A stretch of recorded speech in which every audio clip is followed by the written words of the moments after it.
ओम नमः शिवाय मित्रों, आज के वीडियो में हम आपको बताने जा रहे हैं कि पितृ कौन होते हैं। यदि पितृ नाराज हो जाएं तो आपके जीवन पे क्या प्रभाव पड़ता है। अगर आप मेरे चैनल पे पहली बार आए हैं तो मेरे चैनल को सब्सक्राइब कर लें, घंटे वाले आइकन को दबा लें और ताकि मेरी अगली वीडियो आपको आसानी से मिल सके।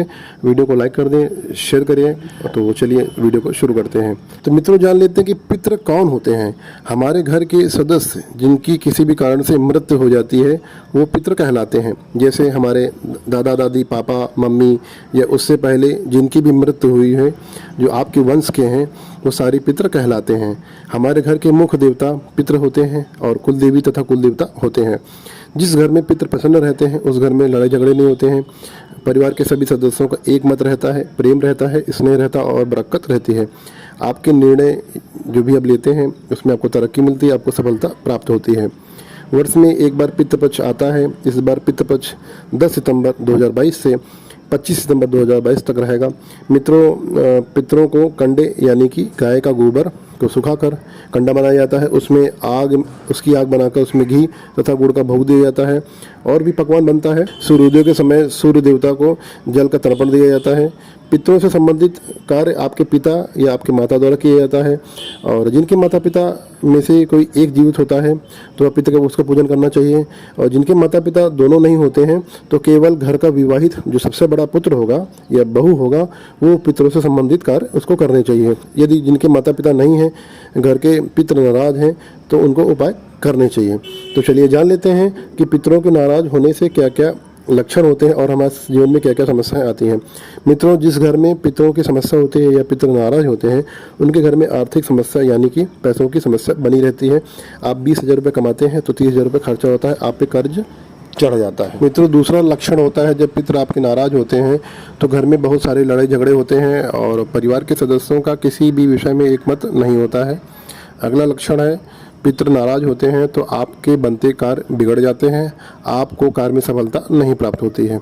अगला लक्षण है मित्रों, यदि पितृ नाराज हैं तो घर में कोई भी दैवीय शक्ति यानी कि यदि आप अन्य किसी देवी देवता का पूजन करेंगे तो घर के पितृ अड़ जाते हैं और वो कहते हैं कि जब इस घर के देवता मैं हूँ, मुख्य देवता मैं हूँ, जब मेरा पूजन नहीं किया जाता, मेरा मान नहीं किया जाता, मेरा सम्मान नहीं किया जाता और मुझको पितृपक्ष में भोग नहीं दिया जाता है तो अन्य देवता इस घर में कैसे प्रवेश कर सकता है, मैं उसको प्रवेश नहीं करने दूंगा।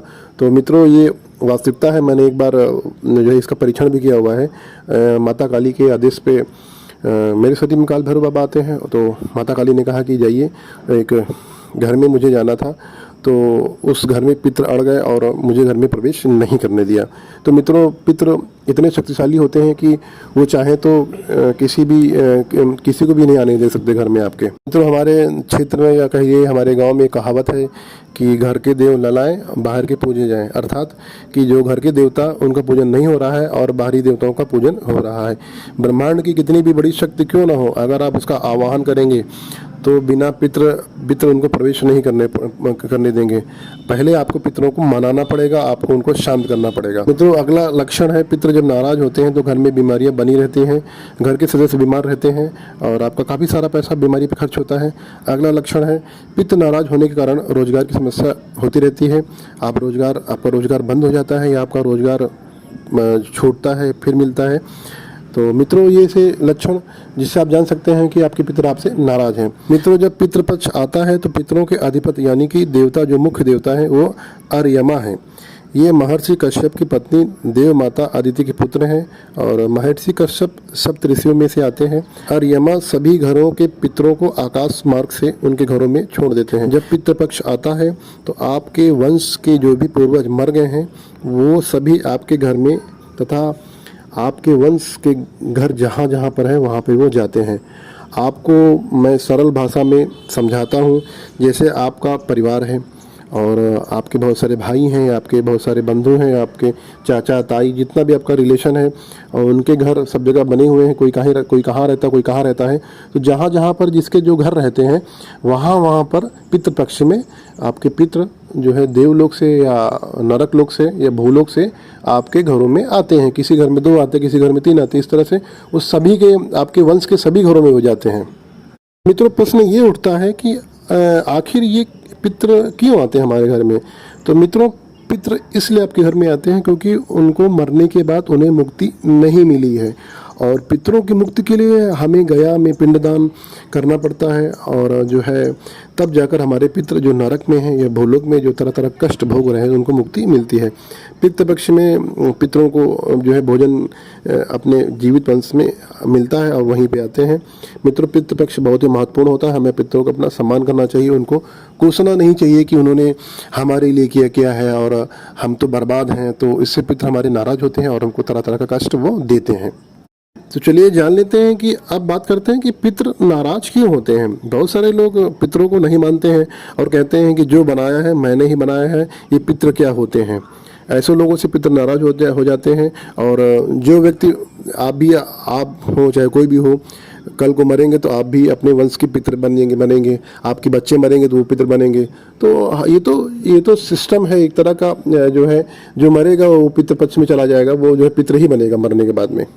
तो जब पितरों को सम्मान नहीं मिलता है और पितृ पक्ष में उनको भोग नहीं मिलता है तो पितर आपके नाराज हो जाते हैं। यदि आपका पड़ोसी अपने पितरों को पितृ पक्ष में भोजन कराते हैं, आप अपने पितरों को भोजन नहीं देते हैं, तो आपके जो पितृ होंगे वह अपनी लार चाटते हैं और दूसरों को जूठा भोजन खाते हैं और आपको श्राप देते हैं कि तुम्हारा सब रुपया बर्बाद हो जाएगा, तुम्हारे घर में बीमारी कभी नहीं जाएगी, तुम 1 रुपये कमाओगे 10 रुपये तुम खर्च करोगे।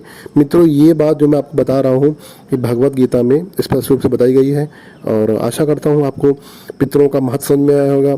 कितने बड़े देवता होते हैं, घर के मुख्य देवता होते हैं और उनका पूजन करना चाहिए। और जो पितृ छोड़ देते हैं वो जीवन में तरक्की नहीं कर पाते हैं। आप ऐसा समझ लीजिए कि जिस व्यक्ति ने अपने पितरों को छोड़ दिया है वो आगे नहीं बढ़ सकता, जीवन में तरक्की नहीं कर सकता है। वो अगर मान लिया कि उसका एक कमरा है, एक कमरे में पूरा जीवन निकाल देगा, उसे मर जाएगा, उसका वंश कभी आगे नहीं बढ़ेगा। तो वंश में भी समस्या आती है और जो है यही कारण होते हैं कि जो है पितृ नाराज हो जाते हैं तो आपका संतान में, धन में तरह तरह का कष्ट पहुंचाते हैं। आशा करता हूँ आपको पितरों का महत्व समझ में आया होगा और उनके नाराज होने के कारण आपको समझ में आया होगा।